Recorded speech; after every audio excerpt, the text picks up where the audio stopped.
ఏమిటంటే భారతదేశానికి స్వాతంత్రం వచ్చినప్పటికీ మనకంటూ సొంత రాజ్యాంగం లేదు.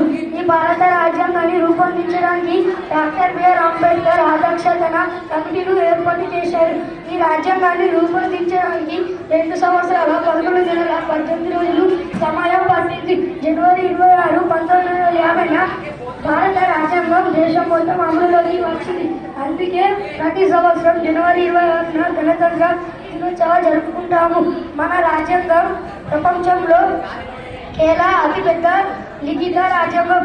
నాకు ఈ అవకాశం ఇచ్చిన పెద్దలందరికీ ధన్యవాదములు తెలుపుకుంటూ మరొకసారి అందరికీ గణతంత్ర దినోత్సవ శుభాకాంక్షలు. చాలా గొప్పగా చెప్పడం జరిగింది. మన రాజ్యాంగాన్ని నిర్మించడం జరిగింది. దాని యొక్క లక్ష్యాలు ఏంటనేది చాలా అందరికీ తేలిగ్గా అర్థమయ్యేటట్టు చాలా గొప్పగా చెప్పడం జరిగింది. క్లాస్ గట్టి క్లాస్. అదేవిధంగా ఇప్పుడు శ్రావణి అండ్ నవనీత ద్వారా